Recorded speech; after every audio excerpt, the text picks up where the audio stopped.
چلتے چلتے تھک گئے. بتقاضۂ بشریت حضرت موسیٰ کلیم چلتے چلتے تھک گئے. عرض کی مولا میں تھک گیا ہوں, میرے لیے کوئی سواری کا انتظام ہو جائے. تو اللہ نے نبوت سے کسی کی عظمت کا اظہار کرنا چاہا, تو ارشاد ہوا کہ موسیٰ آگے ہمارا ایک بندہ ہے, یہ بات آپ اس سے کہیں, اس سے کہہ دیں آپ کا کام ہو جائے گا. حضرت موسیٰ گئے تو آگے ایک انسان ملا, ایک بندہ ملا. جب وہ بندہ ملا تو حضرت موسیٰ کلیم نے اس سے کہا میں تھک گیا ہوں اور مجھے سواری کی ضرورت ہے. اس بندے نے دعا کی, اے اللہ تیرا پیغمبر تھک گیا ہے, تو بادل زمین پہ اتار دے تاکہ ان کی سواری کا انتظام ہو جائے. تو کیا ہوا, بادل زمین پہ آیا. اس نے حضرت موسیٰ سے عرض کیا, اے اللہ کے کلیم اس پر سوار ہو جائیں, آپ جہاں چاہیں گے یہ بادل آپ کو وہاں پہنچا دے گا. حضرت موسیٰ سوار تو ہو گئے. سوار ہونے کے بعد آپ نے اللہ سے عرض کی, مولا یہ بندہ ایک عام سا بندہ دکھتا ہے, لیکن اس کی دعا میں اتنا اثر ہے کہ اس نے بادل کو زمین پہ بلایا تو بادل زمین پہ آ گیا.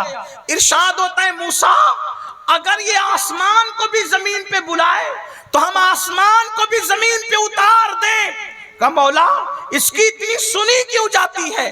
تو ارشاد ہوتا ہے اس میں کوئی خاص بات نہیں ہے, بس بات اتنی ہے کہ یہ اپنی ماں کا بڑا فرما بردار اور وفادار تھا. ماں کی اتنی خدمت کی, اتنی خدمت کی, اتنی خدمت کی کہ اس کی ماں اس سے راضی ہو گئی, اور مرتے مرتے اس کی ماں نے دعا کی, اے اللہ میرے بیٹے نے میری خدمت کا گویا حق ادا کیا, میں دعا کرتی ہوں یہ تجھ سے جو دعا کرے تو اس کی ہر دعا کو قبول کر لینا. یہ اس کی ماں کی دعا کی برکت ہے, یہ جو مانگتا ہے ہم اس کو عطا کر دیتے. یہ ماں کی دعا کی برکت, باپ کی دعا کی برکت. تو دعائیں لیجئے. تو کتنے ہو گئے؟ 3 بڑے گناہ. شرک ہوا, نماز کا ترک کرنا ہوا, ماں باپ کی نافرمانی. چوتھا بڑا گناہ اللہ کے رسول علیہ السلام فرماتے ہیں جو شراب پیے, جو شراب کا عادی ہو جائے, اللہ نے اس پر جنت کی خوشبو بھی حرام کر دی.